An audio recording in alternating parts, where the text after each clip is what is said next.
Hello, Good hello. evening, ladies and gentlemen. Howdy, Ron. How's it going tonight? It's going well, Christopher. How's it going over on your side of the world? We do seem to be having a little bit of lag tonight. So, ladies and gentlemen out there in the audience listening to us, we apologize. We're having a little bit of technical difficulty tonight, but we're gonna forge on through and hopefully won't lag or freeze up too much for you this. With the going very well. Hope everybody had living. Said Ron, you were over at the family's house and having a little bit of a sort of a reunion gathering. Exactly right. That's what it's anything to get me out of cooking because I'm not a very good cook, especially whenever it comes to like a big meal. So, yeah, I went elsewhere and it didn't even have to do with dish. Not a bad deal. I had to Yes, cook yes. my first turkey Yeah, many years ago, and somebody told me that the easiest thing to do was just wrap the whole thing in foil, put a bunch of butter in there, and open it up 20 minutes before it was done, and salt and pepper it. And I tried it out; it worked like a charm, and I've never since. And so it's still wow, that's pretty impressive. yeah, Yeah, yeah. I am So I noticing was some terrified. lag on.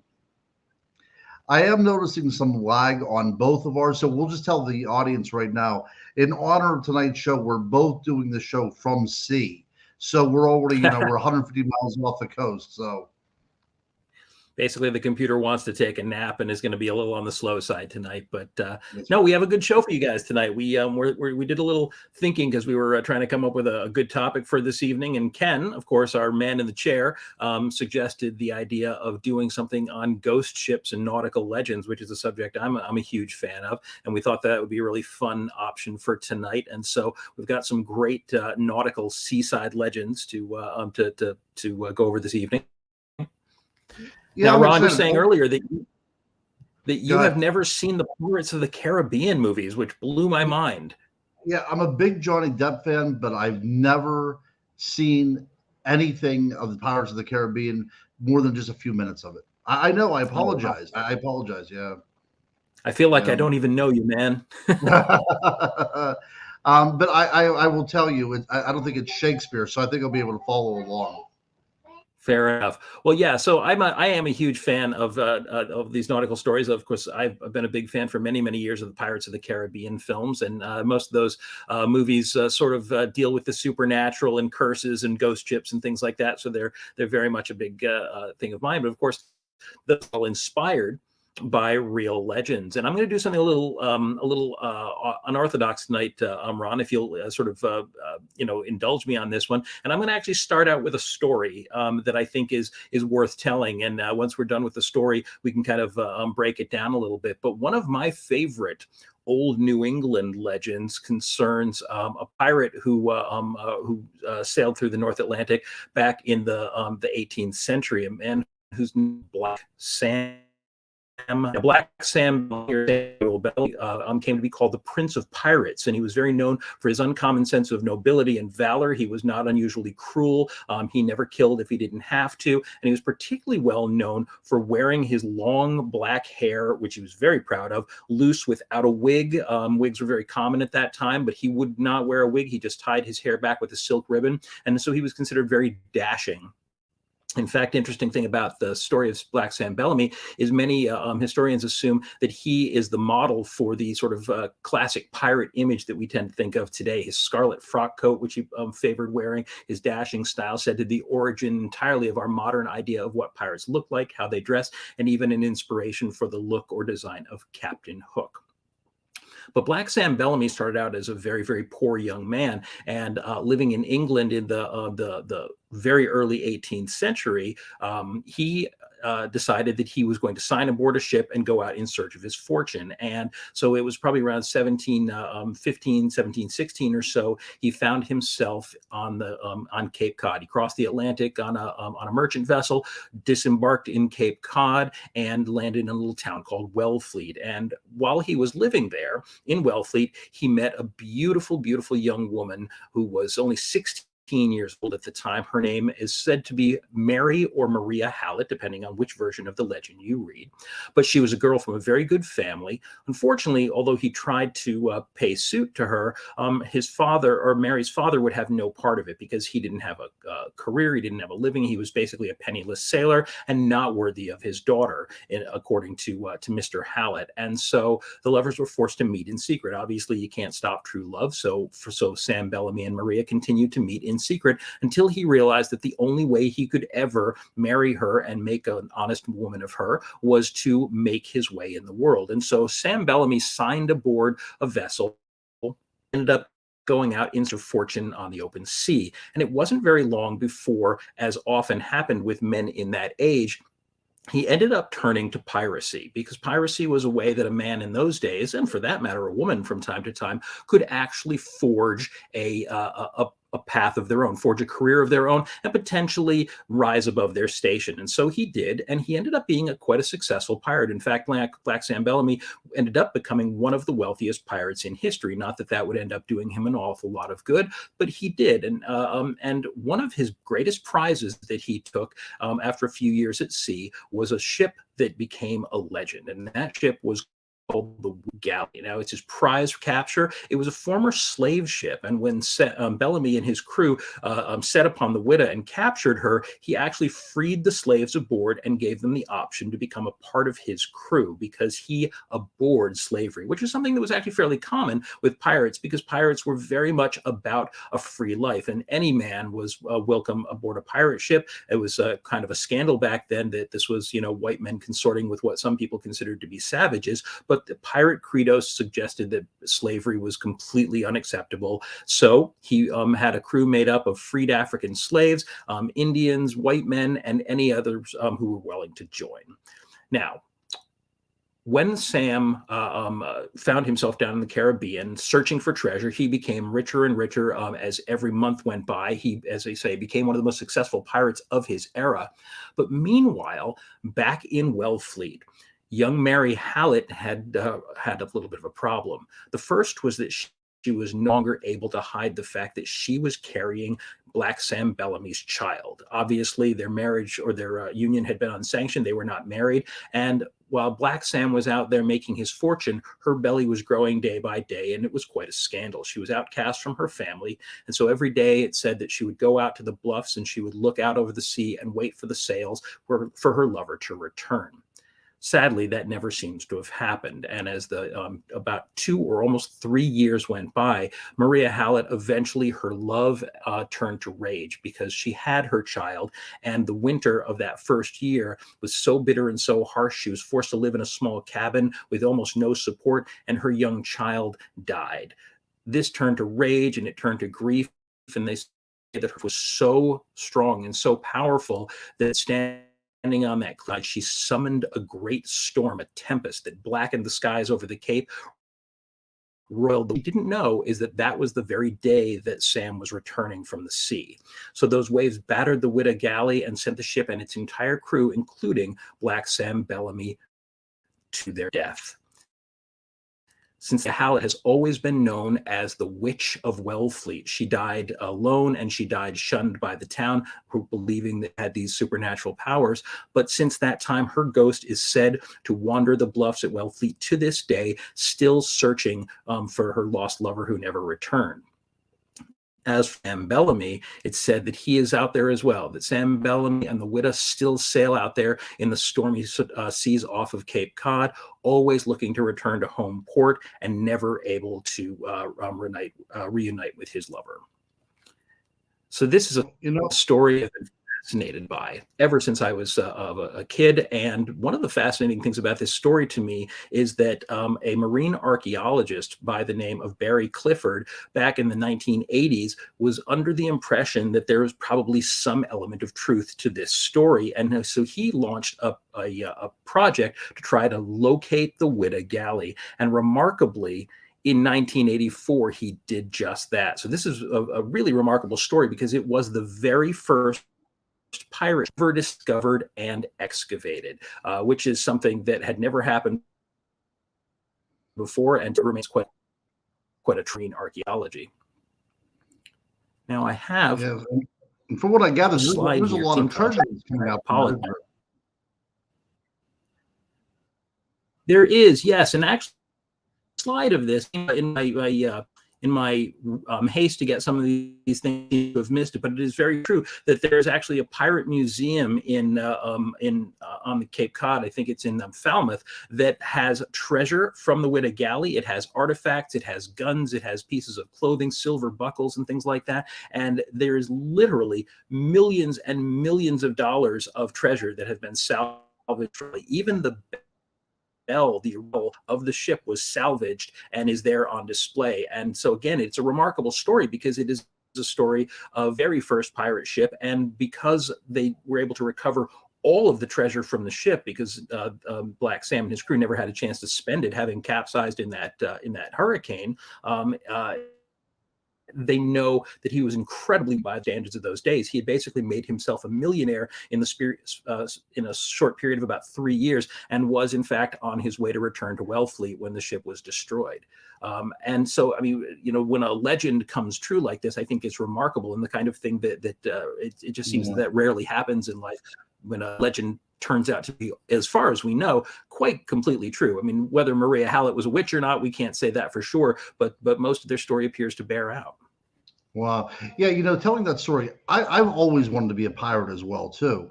But, I don't know what name I would go by because I don't have this long flowing hair or anything. So it'd probably be like Ron the Bald Murphy or something like that. But man, there's something so evocative. There's something so evocative about the ocean. And there's a certain romanticism about just taking off into the high seas.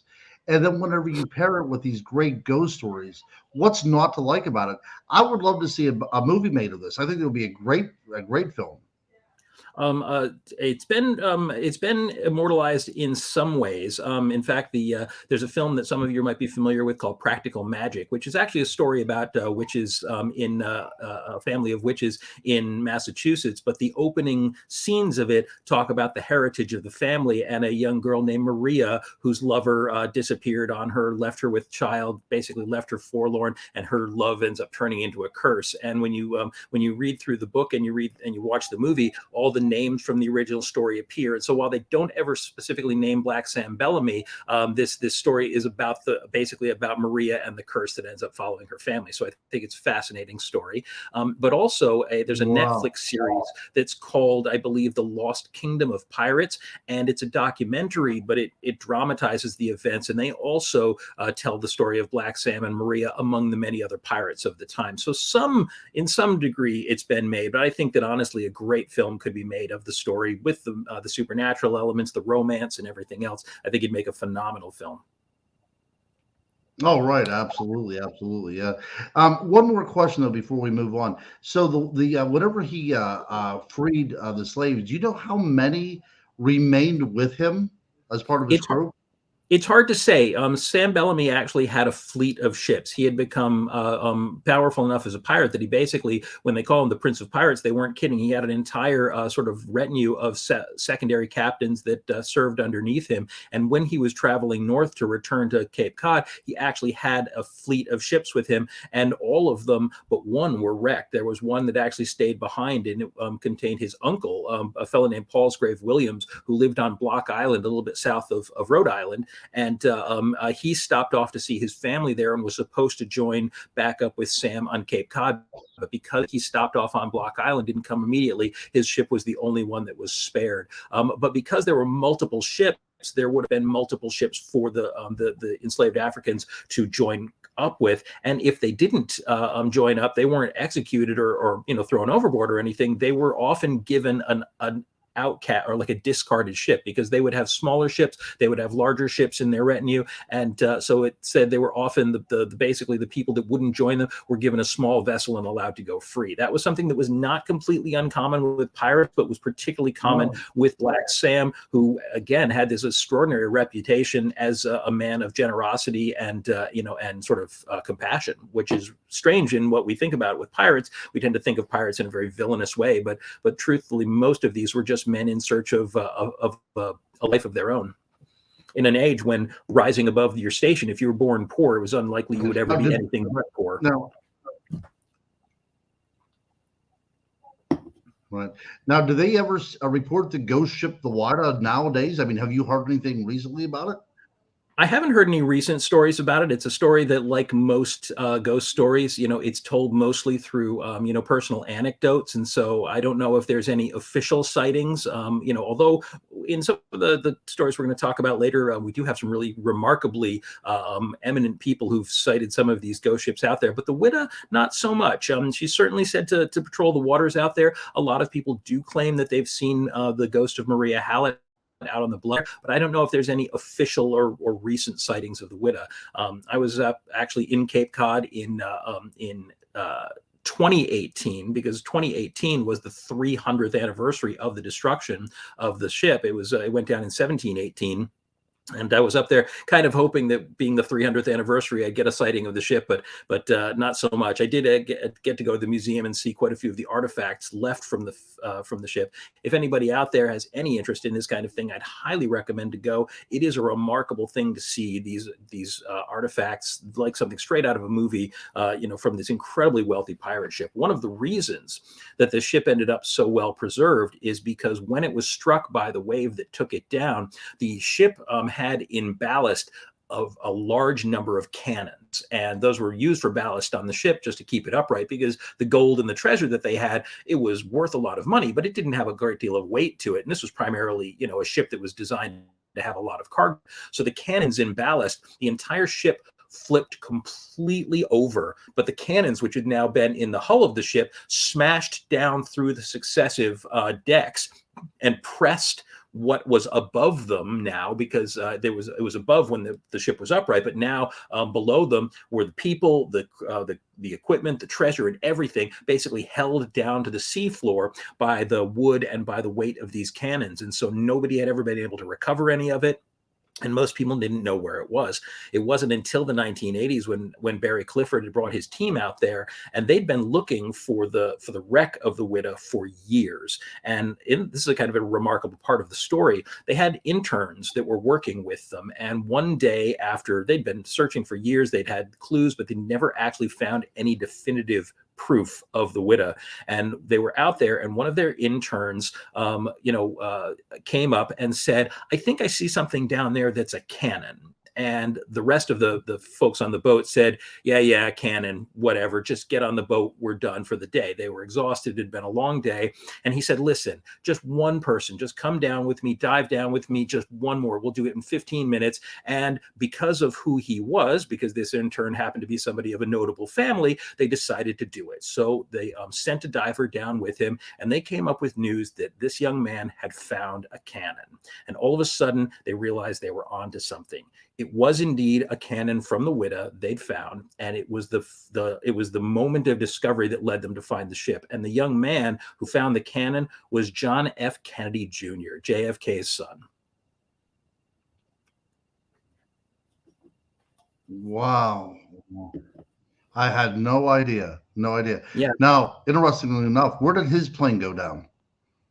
His plane went down. It was off of Cape Cod, wasn't it? Yes, that's what I thought. Uh-oh. Yeah. The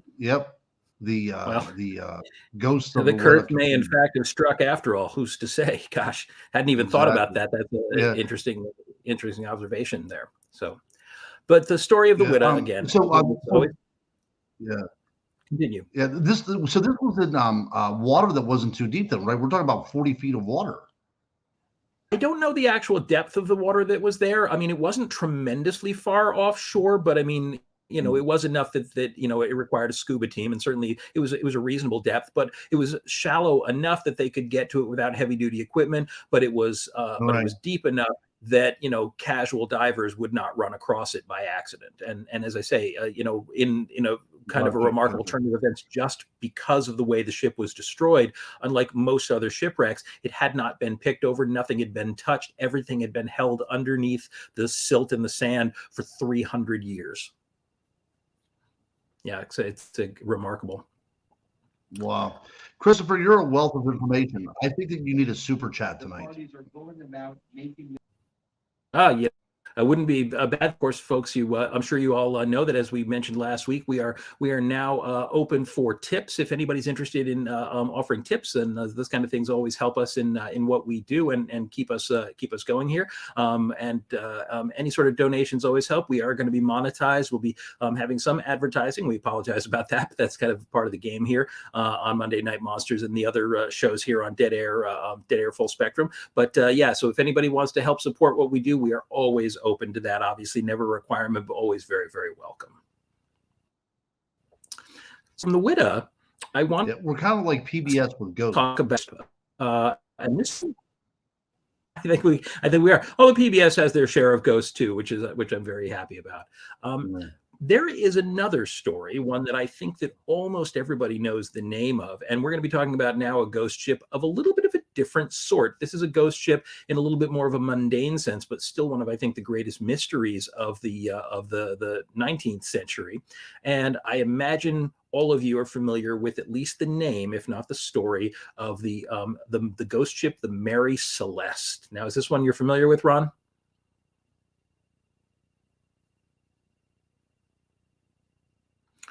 Ron, it looks like you're muted. I am. I'm just listening to you. Yeah, just listening. No worries. No. Yeah, one of my favorite ships as well too. This is going to be great. It is. It's a remarkable story. Yeah. Fair enough. So,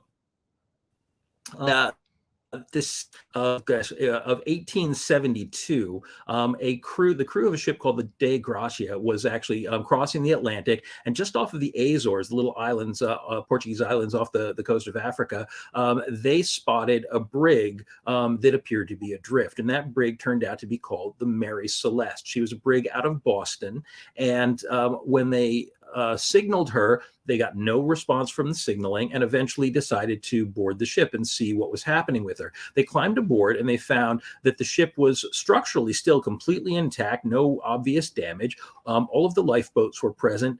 There was a significant cargo aboard, primarily whiskey, a fairly valuable cargo. What there was not aboard the ship was a living soul, not a single human being on board that ship. Now, the crew of the Dei Gracia knew that they could actually get some salvage for the ship, so they ended up bringing it into port in Spain, if I'm not mistaken. And I apologize; this is a story that I hadn't researched in some years, and so I may have a couple of the details fuzzy on there. But I believe they went into Spain and ended up basically applying for salvage rights to the ship, and ended up being accused of having captured the ship and performing an act of piracy, something that they had to fight to be able to get the rights to the ship. They eventually cleared their own names of that, and there never did end up turning out to be any evidence that they were the ones who attacked the ship. But the thing about the Mary Celeste itself is that crew never, not a single scrap of evidence, not a single trace of them was ever found. The ship and its valuable cargo of whiskey completely intact, but no trace of Captain Benjamin Briggs, his wife, or any of the crew was ever found. And to this day, no one knows what became of them. And so it has remained well-known nautical mysteries of the last two.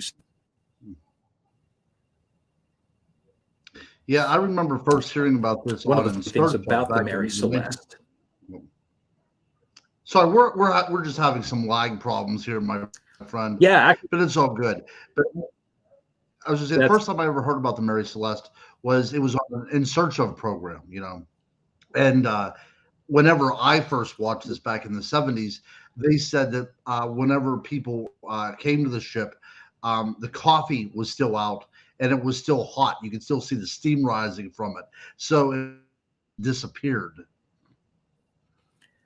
That's a bit of the story that has been elaborated over the years. It is true that people have been saying that. They say there were still fires burning in the coal stove, that the food was set on the table and things like that. And that much of it is, as far as anyone has ever been able to establish, that much of it has been elaborated. It's just to sort of make the story spooky or make the story a little bit more eerie.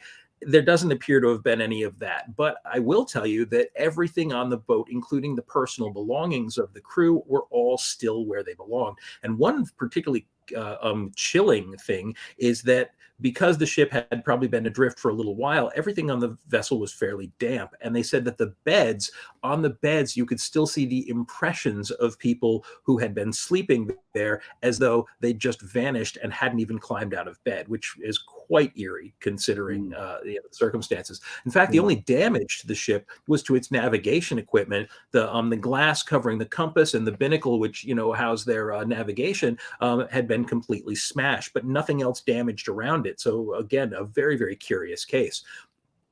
Now, interestingly, the Mary Celeste had a little bit of a reputation even before that time. When it was built in 1861, it was actually built in Nova Scotia. Launched as the Amazon, and the Amazon did not have a particularly savory reputation to begin with. On its very first voyage, the captain of the Amazon, which was not Benjamin Briggs, set off for England. They had a cargo of, I think, primarily hardwoods. Before they had been out for a week, the ship returned to port, long before it could have gotten to and from England, returned to port with the captain dead. The captain had actually, I believe the captain's name was McKenna, and the captain had died of pneumonia just a week the voyage, with no indication that he'd been sick before they went. So people began to fear that the ship might be what they often referred to as a Jonah, which was a ship that had a curse associated with it. But it was a business ship, and the owners of the ship needed to press on, so they took their cargo, sent it right back to England. The ship arrived in England safely on its second attempt at the voyage, but on its way back out of port, it struck another smaller cargo vessel, destroying that vessel and sending it to the bottom of the sea along with all of its crew. So at this point, people began to fear that the Amazon was in fact cursed. It was several years later sold through a variety of owners that it ended up being renamed the Mary Celeste and passed into history as another, as a ghost ship and another ship that somehow either swallowed up or destroyed its own crew. And to this day, again, there's been never any sensible explanation. By the end of 1872, it would be at the heart of one of the world's most well-known nautical mysteries. However, one interesting ending to the story of the Mary Celeste is that it had been purchased yet again and eventually was scuttled intentionally, which is sunk off of the coast of, I believe, South America in 1885. Somebody intentionally sunk the vessel. And most people say that the reason for that was just put that cursed ship out of its misery and to end its curse. So, as far as I know, no one has ever excavated the wreckage of the former Mary Celeste, but people have certainly been talking about different theories about how that ship was destroyed, not how the ship was destroyed, but where the crew disappeared to, where the curse came from. And one of the most fascinating theories, and somebody just popped on a moment ago and suggested this idea, one of the most fascinating theories that has gotten a lot of traction, a lot of people really support this idea, is that the crew of the Mary Celeste had actually been abducted by aliens. And that one, I think, is certainly one of the more fascinating, if rather out there, suggestions, but it's one that people have a great deal of fascination with. And so who knows, maybe someday we will find that Benjamin Briggs and his family have been in suspended animation for all this time somewhere in a foreign galaxy. But until that time, I guess we'll just have to see. Yeah. I don't know if there's any other logical explanation for what happened besides aliens, Chris. Well, I'm not sure what use they would have had for those people, but of course, people have suggested that the aliens are abducting people for an awfully long time now. So, not an area that I have great expertise on. Although I know our man in the chair back there, Ken, certainly knows a lot about this subject. So, one of these days we'll actually have to do an episode on alien abductions and maybe discuss some of the theories on why aliens would have been taking people off of sailing ships, off of airplanes, or anywhere else that they may have. But for tonight, I think we're gonna stray from that particular topic and stick with the more supernatural aspects of ghosts. So there is a story set here in my home state of Rhode Island that I have always been fascinated by, and it's a story is known by a few different names. Many people locally refer to it as the Palatine Light. Now, the Palatine region is actually a region of Germany. And in Germany, in the Rhine Palatinate, back in the 1700s, there was a great deal of political turmoil. And that is one of the times when a tremendous number of effectively refugees, but certainly immigrants, left Germany and actually ended up coming here to the New World to settle and find a better life. Things were just in real bad shape in Germany. So in the 1830s, a ship left from Rotterdam in Holland with primarily German settlers aboard from the Rhine Palatinate. And that ship was called the Princess Augusta. It was a Dutch-built ship, and it left Rotterdam, I believe it was around 1832. Now, the ship never made it to the New World. It was actually on its way to, excuse me, it was on its way to Philadelphia, but never made it that far. It actually stopped off just across the channel in England for a few days. It did some restocking, resupplies, took on casks of water for the transatlantic voyage. And it was leaving comparatively late in the season. There are seasons that are better for transatlantic crossings because of weather patterns. There are seasons that are worse. They left fairly late in the season, certainly, late enough that they would expect to encounter some pretty harsh weather, but they had to make the passage. And so they left when they could, and they headed to the New World. As I say, they never made it there. When they were approaching the coast of the United States, they were terribly lost, delayed by storms, delayed by bad conditions. They said that aboard the ship, that food had begun to run out, that the water had spoiled or possibly been stored in casks that had mold in them. And so people were actually being made sick by the water supply on board. And probably worst of all, the captain of the ship, a fellow by the name of George Long, had died mid-voyage, leaving the first mate to take over the vessel for him. And that first mate is said to have been a monster, a pirate in his own right, one who extorted money from the passengers for clean water, for unspoiled food, and made the voyage a living hell.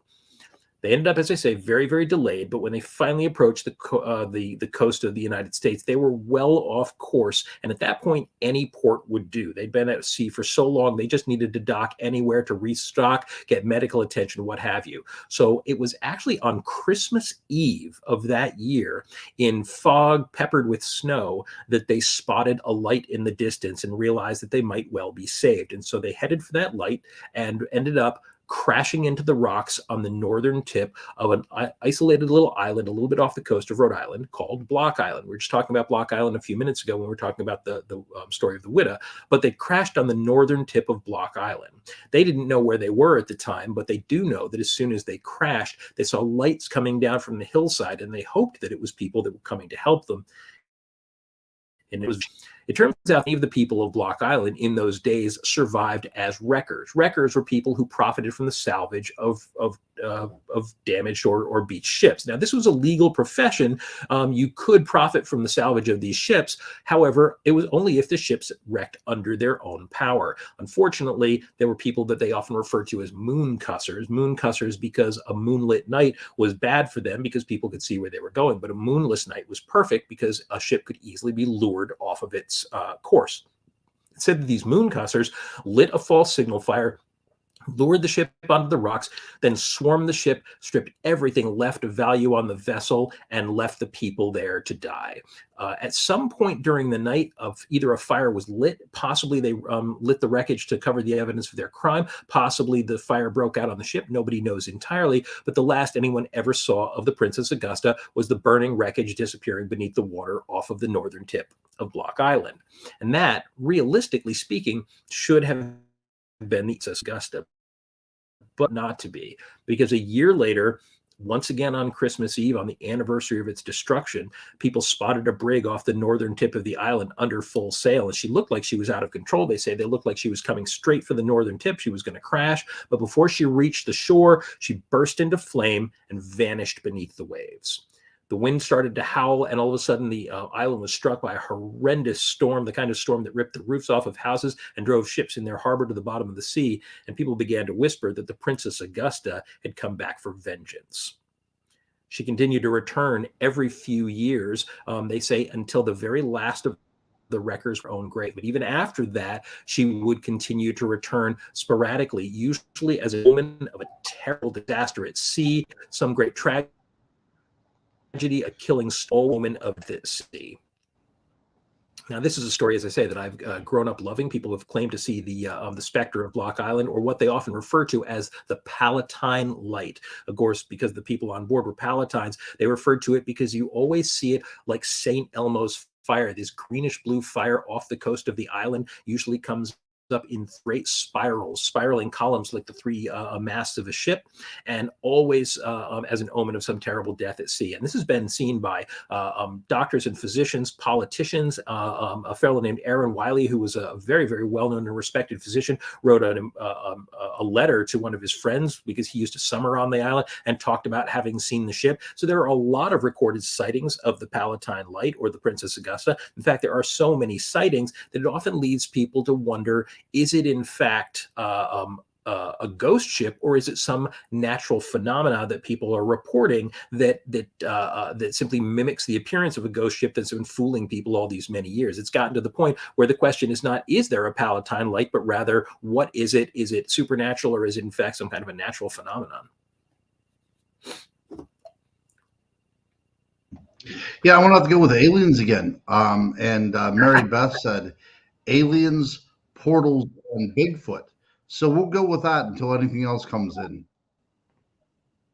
Well, I sort of Bigfoot may, in fact, have been coming ashore on the Princess Augusta. I guess there was one survivor. Well, there were several survivors of the ship who ended up eventually making their way to Pennsylvania, where they had originally intended to go. But a few people stayed behind and lived on the island, and one of them was referred to as Long Kate. They called her Long Kate because she was said to be extremely tall. She was known to be a fairly homely woman, and in fact could have been Bigfoot in a dress for all we know. But Long Kate also had to have a reputation as a psychic. Basically, she lived by giving or selling her visions and her fortune telling to the people of the island. And she ended up marrying a Native American man who lived on the island. And so, of course, that right there put her a little on the outs with what would call respectable people. So she had an interesting and presumably long life on the island, and her grave exists there to this day. So who's to say? Bigfoot, aliens, or Long Kate? Yeah. Somebody's responsible. So have you ever witnessed the Palatine Light? When I was a kid, I think I did, and I say I think because I was a very small kid, and my recollection is hazy. In fact, at the time, I didn't even know that there was such a ship as the Princess Augusta. But I used to live quite close to the beaches down in Middletown, Rhode Island, and there was an area where when you crested a hill for about 4 or 5 seconds, you could actually see the horizon line of the water, and then you dipped below the hill, and you didn't come out again to the beach another minute or two later. And as I came over the hill, I actually saw the silhouette of a ship that appeared to be glowing almost a bluish white color. And I said to my mom, hey, there's a big sailing ship out there. And she looked up and said, I don't see anything, but we were basically dipping below the hill at that point. And I assumed that when we came back around the curve of the road and came to the beach that we'd be able to see it again. But by the time we got there was nothing out there. And that's always stuck in my mind because, I had no reason to believe that I'd seen a ship out there. Again, I was quite young at the time, and I had no particular fascination with sailing ships. I just thought I'd seen what I'd seen, and never turned up again. So that was the one and only sighting I have of what may have been the Palatine Light. And the positioning would have been just about perfect because I was looking down towards what's today known as Satchewis Beach, and from where I was on the road, I would have been looking directly south, which was right out towards by Block Island, which is not really visible from that area. But they say that the ship actually haunts all the waters around it. In fact, John Greenleaf Whittier was a 19th century poet, and he happened to be particularly fascinated by ghost ships and ghost stories, and called the Palatine Light. And I've always thought are very, very spooky. But still, that's pretty many a moonless night, from Kingston Head to Montauk Light, the specter kindles and burns in sight. First low and dim, then clear and higher leaps up a terrible ghost of fire, till slowly sinking the flames expire. But the wisest skippers, those skies be fine, reef their sails if they see the sign of the flaming wreck of the Palatine. Oh, nice, nice. That sets the mood very, very nicely. Now, let me again ask you another couple questions here. What's on the other side of that horizon? Is there another island? Is there a town that wraps around there? Are you talking about a bay or what's there? No, Block Island is about 12 miles south of us, but unless you are up quite high or the tide is incredibly low, you rarely can see anything except the barest ghost of the bluffs there. And even that's quite rare because with even the tiniest bit of haze in the air, you won't be able to see it at all. And beyond that, there really isn't anything because from directly south of Block Island, the land kind of curves away under Connecticut and curves away to the west. And so directly south of that, you don't really have any land mass until you get to Bermuda. Very interesting. See, a lot of the times, whenever you talk about ghost lights and haunted ships, it almost appears to be a mirage. So we talk about like the refractory of light and things, almost as if you're in the desert. Because sometimes, whenever you're in the desert, you can see things that are quite far away, or certain types of plateaus that are distorted. But the sea's a little bit different. So the only way that this would work is if there was something over that horizon that was allowing the light to refract in such a way that you could see it in a different way than it actually is. So that's the reason I was asking you. So, and also all of my nautical information is based upon Billy Joel's Down Easter Alexa. So that's about my working moment to see. And he mentions Block Island Sound. Is this the same Block Island that you're talking about? It is the very same Block Island Sound. Wow. It's named after a Dutch explorer by the name of Adrian Block, who was here in the 1500s. Wow, very interesting. Yeah, see, Billy Joel pays off. He does. You know what? There's some real good songs out there about ghost ships and about shipwrecks and things like that. Of course, everybody knows the Edmund Fitzgerald and everything like that. They really are good folk songs. So they are. They do. Yes. Well, you were talking about, the possible sort of rational explanations for these kind of thing, and it's a good segue. So I'm going to jump forward a little bit, and then we'll snap back because there is one more really fun legend that I want to talk to. That's probably the oldest of all of these ghost ship legends. But first, let's talk a bit about what, in fact, could be happening if we wanted to look at this in a more scientific light. So why and how ghost ships may exist? Are they ghosts? Are they time slips, phosphorescent sea gas, aliens? What are ghost ships, and why do so many people seem to see them? And if you were looking for a scientific perspective, in fact, a rational explanation, let's stray away from supernatural or paranormal explanations for a moment and just talk about physical science. There are a couple of phenomenons that may, in fact, explain many of the ghost ship sightings that have happened over the centuries. One is often referred to by an title, Fata Morgana. This, believe it or not, means the fate of Morgan, and it's inspired by Arthurian legend and by Morgan Le Fay using magic glamours to lure victims to their doom. But Fata Morgana is a kind of a refraction of light that often happens over the water because water tends to have different reflection levels, different sort of tidal pulls, and it changes the way the surface of the water looks and changes the way that it reflects. Now, these two images that you're seeing here have not been digitally manipulated in any way. And in both cases, it looks, especially with a quick glance, as if these ships are floating above the water. The only reason that you might imagine that they're not actually floating above the water is because in both cases, both of these sailing ships, the smaller one and the larger one, there's nothing beneath them. You don't see any kind of a low crest on the hull. You don't see a keel or anything like that. And that's because the keel is, of course, in the water. And if you look very carefully, depending on the resolution of your screen, you may be able to see, especially on the smaller sailing, the one that's on the left, there is a little bit of a reflection surface beneath that ship. That distortion of the water, however, especially at a distance through a spyglass, or in poor weather, could easily be mistaken for a ship floating up into the air because our perception is entirely contextual. You might say, well, wouldn't people be able to tell that it was so low that it was not floating? No, because context, we see what appears to be a horizon and our brain automatically adjusts to assume that that is the proper horizon. And so anything sitting above that line that tells our brain that we're looking at the horizon appears to be up in the air. And so in both of these cases, you're looking at a ship that is sitting in the water but has the appearance of floating just based on a completely natural optical illusion. Now, you're talking about refractions of light, also often caused by temperature, and that is something that happens well. Thermal mirages. Now, these thermal mirages can project the image of something from a distance away. In some cases, actually project an image that appears to be on the other side of the horizon, actually past the curve of the Earth, but can cause a reflection almost like a projector and show an image of a ship that is at a much greater distance and show it either floating in the air or show it nearby, closer to where you're located. It can appear to make a ship look as if it's floating in the air, floating upside down. And if you attempted to turn towards it or watched it for very long, chances are it would simply shimmer and fade away as the conditions, which are rare, pass by. And so this easily, once again, very much like the kind of mirage you may see if you're driving down the road on a summer day and it looks like a puddle of shimmering water in front of you, and that puddle disappears the closer you get to it. That's very much how thermal mirages work, and could easily have made sailors believe that they were seeing a distant ship, that was out of normal sight, much closer to them, and then simply shimmering and fading into the distance, and believe that they had seen a ghostly vessel.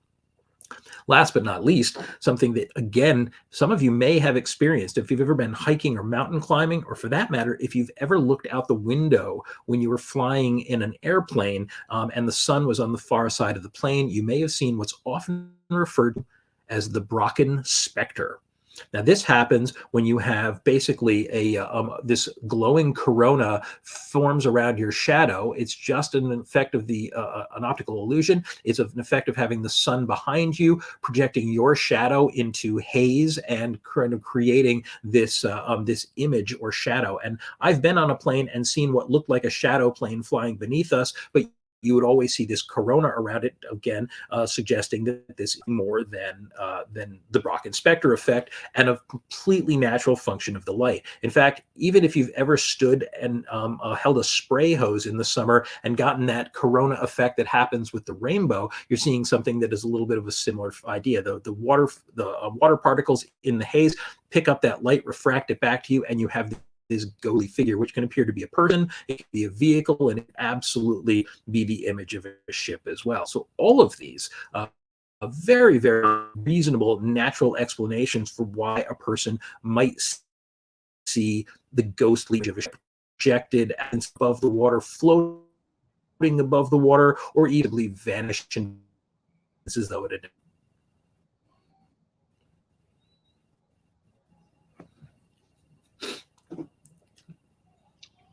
Okay, you're back, right? Yes, nicely summed up, my friend. Nicely summed up.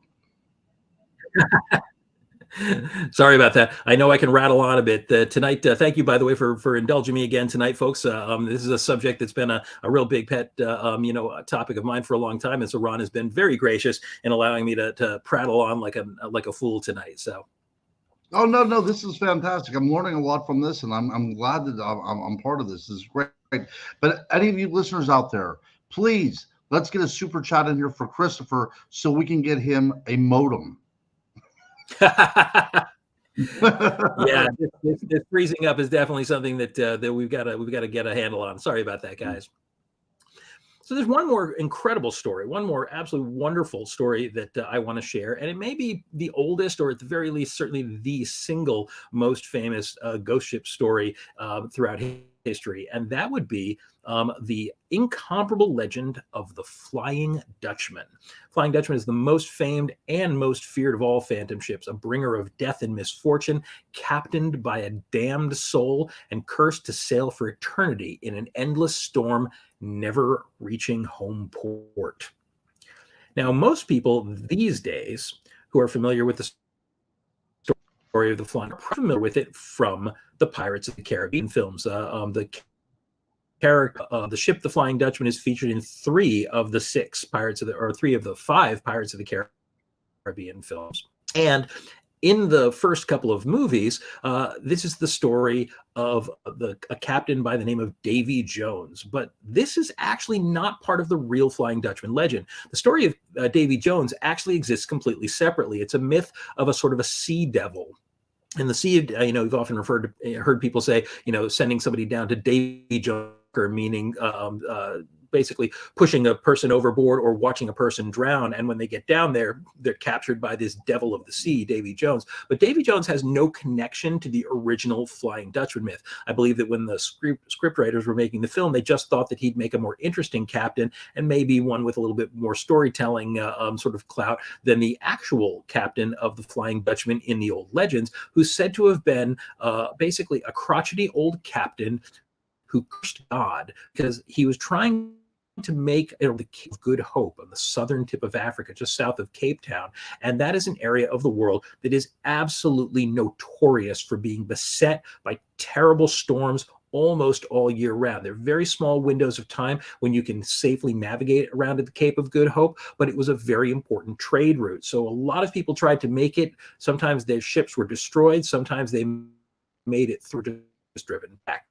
So the story of this particular Dutch captain, who's often referred to as Vanderdecken, is that he decided that he was going to round the Cape, and he was going to do it in a time of year when it was very, very challenging to do so. But he figured his mettle, the skill of his crew, that they would be able to make it through the storms.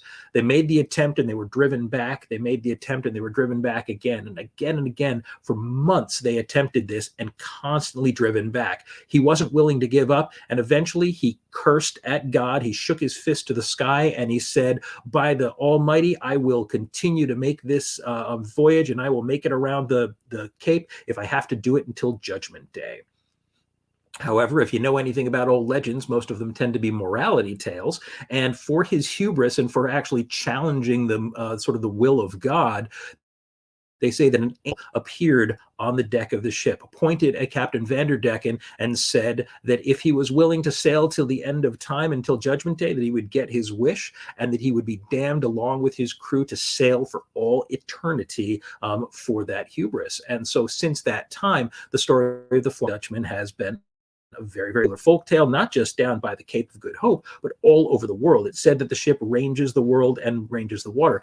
And there's some fascinating stories that go along with it. They say that, for instance, if you ever come across the Flying Dutchman, that much like the story of the Princess Augusta, she's always an omen of some terrible disaster at sea or a bringer of death. But they also say that occasionally the ship will pull up alongside another vessel, and the men aboard, who will look emaciated and skeletal as if they are undead, will beg and plead and try to hand letters across to the people on the ship of mortals and hope that they will bring those letters back to their loved ones. Now, most people having basic compassion would want to do that, would say, of course I can return a letter to your loved one, but if you take one of those letters, you won't survive the night and you will wake up the next day one of the cursed crew of the Flying Dutchman. So again, a wonderful story, one that's got probably some some wonderful sort of mythic connection to it. But the Flying Dutchman remains probably the most popular ghost ship in all of history. And she has been seen by some very, very notable people. I think one of the most notable, maybe the most eminent person to have claimed to have seen the Flying Dutchman was a future king of England. It was in 1880 aboard the ship Bacchante that most English nobles served in the Navy for some period of time. It was considered to be good for character. And George V, the Prince of Wales, future king of England in 1880, serving aboard the Bacchante, recorded a very strange encounter in his journal. He wrote, "At 4 a.m., the Flying Dutchman crossed our bows, a strange red light as of a phantom ship all aglow, in the midst of which light the masts, the spars, and the sails of a brig stood out in strong relief. The officer of the watch from the bridge clearly saw her, as did the quarterdeck midshipman, but upon arriving, there was no vestige nor any sign whatever of any material ship to be seen, either near or right away to the horizon, the night being clear and the sea calm. 13 persons altogether saw her." So, I mean, that's a pretty notable person to make a report. And he was, this is a man who was a prominent noble. He wasn't about to make up a story like this and become a laughingstock. Kings or princes have a certain, degree of decorum they have to uphold. So if he's going to write that story in his journal and let it be known to the general public, he was pretty serious about it. Obviously believed that he had seen the Flying Dutchman. Worth worth noting, as I say, she's meant to be an omen of death. He goes on to say that that evening, one of the crew actually fell from the rigging to their death shortly after seeing the Dutchman, and so even that omen of death seems to have come true for them. So this being, as I say, one of the most well-known ships, one that's been there's an opera called Die Fliegende Holländer, which many people are familiar with, which is all about the flying. Shown in movies, shown up in plays, and I think probably one of the most fun versions of the Flying Dutchman has got to be the fact that he has become a main character in the SpongeBob series. So yes, despite the darker aspects of the legend, the Flying Dutchman is even a regular character in children's cartoons at this point, and so remains probably the most famous ghost ship and the most notorious and frightful one in all of history. So, what do you think, Ron? You think that that we're being haunted by ships? Or? Well, I remember back in undergraduate, going through the Rime of the Ancient Mariner. These are very old tales, and they're told and retold, and there is something to them because they're so part of our vernacular nowadays, and so part of our universal thinking that there has to be something to them. Now, of course, ships do tend to be a very dangerous place to ply your trade. And I'm sure that people have been washed over and people have come across these strange ships out there. And it happens to this day as well, too, that people just come along a ship that has nobody aboard. But I think it's in the context in which it's found. It's in the water. It's something that's very alien to us to begin with. And not only that, but when we think of all these classic hauntings, one of the things that is said to really store these kind of energies, to manifest these apparitions, is water itself. And where better than out in the ocean to hold all these kind of energies and every now and then spring them to life like George the Fifth had seen.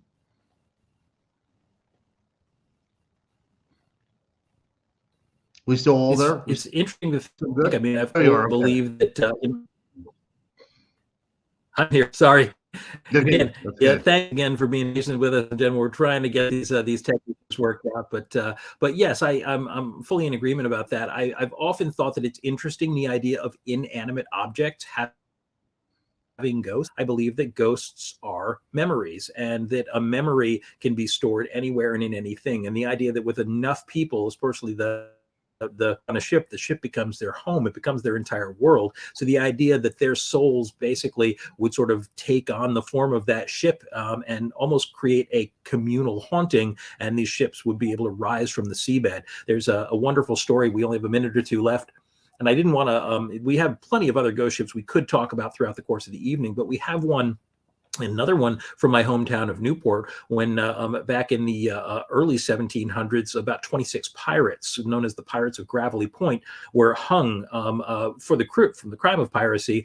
But when they hung the pirates, they rowed them to an area of unhallowed ground, and they buried them at the high tide mark, so that when the tide washed in, it would cover the graves in water. When the tide washed out, it would leave the graves exposed. That way they were buried in unhallowed ground, neither at land nor at sea, with the idea that it would curse these souls and they'd never be able to know their final rest. So there's a legend in my own hometown that at night, if you're down by the shores of Goat Island, that you can hear the pirates whispering from the water.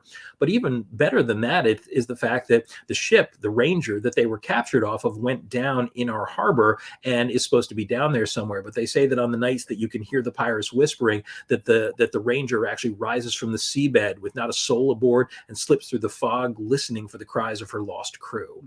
So you have a ship, not a soul aboard it, but the ghost still exists, and you wonder, is that a manifestation of the pirate ghost, basically looking for something to take them away? Does the ship have its own ghost? It's a metaphysical question that I don't think anybody could answer. Nice. I enjoyed this show. I enjoyed this show immensely. I didn't get seasick at all. Well, I have to tell you that you really should. You owe it to yourself to at least watch the first Pirates of the Caribbean movie, because it is a straight up ghost story. It's a very classic ghost story, and I think that you'd probably enjoy it more than you expect to. And one of my very favorite lines is how we're going to close out the evening tonight, because the captain of the cursed ship in that one, Captain Barbosa, says a particular line that I've always loved.